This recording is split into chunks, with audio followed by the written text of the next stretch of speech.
White House official told whistleblower Trump-Ukraine call was frightening.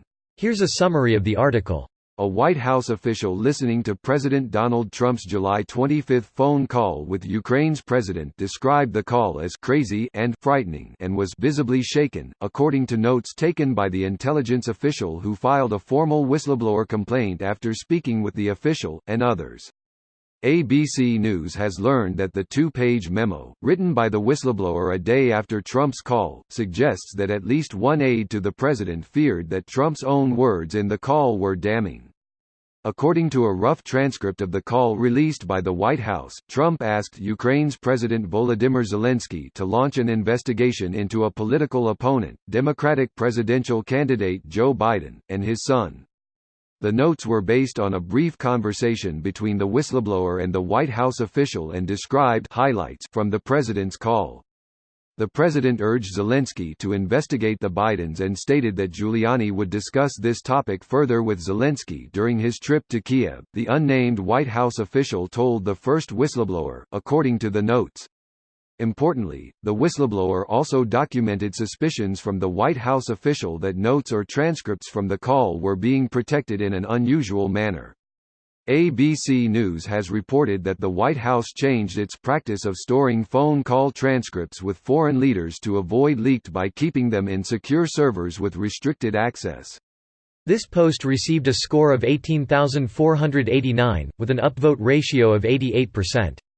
Here are the top comments in response to this article. Hey, how about this? Can we listen to the phone call? Is this not a two-way street? They can listen to our phone calls. If we have nothing to worry about, why not let us listen to the master negotiator at work? Seriously? Why can't we just have that fuck shit of a phone call available to the public? Probably won't make him look any worse. That is clear to anyone with the intelligence of a 10-year-old.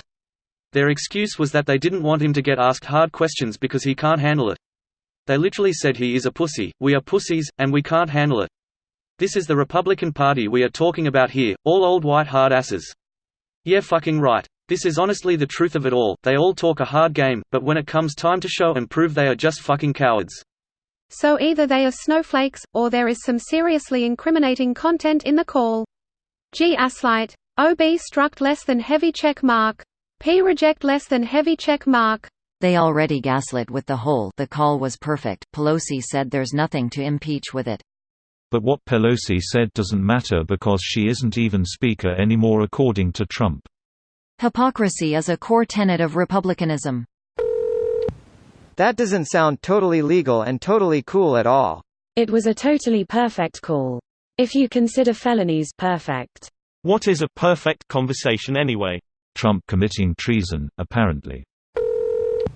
If you ever start thinking that all of this criticism of Trump is solely politically motivated, like it's just a game of battling tribes, look to the conservative intellectuals like George Will, David Frum, and David Brooks.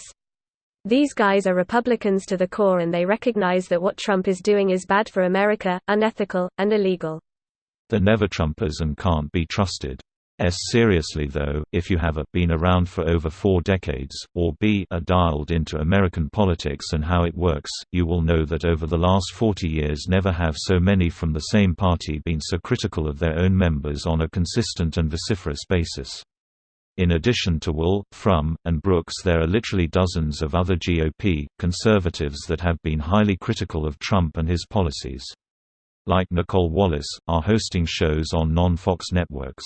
For those not familiar to the ways of politics, this administration is beyond the pale, and we are dancing on a razor's edge with domestic and geopolitical stability.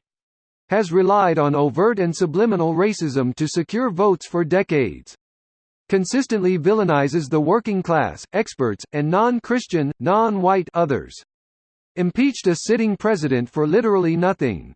He's doing exactly what conservatives want, and have wanted for decades and decades. This video was automatically created by Reddit to speech. The article and comments in this video were selected from Reddit according to their upvotes, and any paraphrasing was performed by smmry.com, without any human intervention.